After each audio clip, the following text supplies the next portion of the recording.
Grand Musical Fireworks Show ng Baguio City sa bagong taon hindi na itutuloy dahil yan sa patuloy na pag-alboroto ng Bulkang Kanlaon.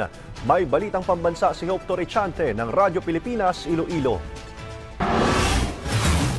Dahil sa panibagong aktibidad ng Bulkang Kanlaon kahapon, nagpasya na ang lokal na pamahalaan ng Baguio City sa Negros Occidental na wag nang ituloy ang New Year Fireworks Show. Inanunsyo ito ni Baguio City Mayor Nicolas Yulo para mabigyan ng prioridad at matiyak ang kaligtasan ng mga residente sa lungsod.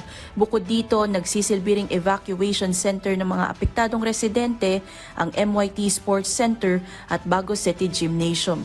Dito sana sa MYT Sports Center gaganapin ang Lights of Baguio 2025 Rebirth of Light sa pagsalubong ng bagong taon. Samantala, pinasalamatan naman ni Mayor Yulo ang mga bagunhon sa kanilang patuloy na pagsuporta at pag-unawa.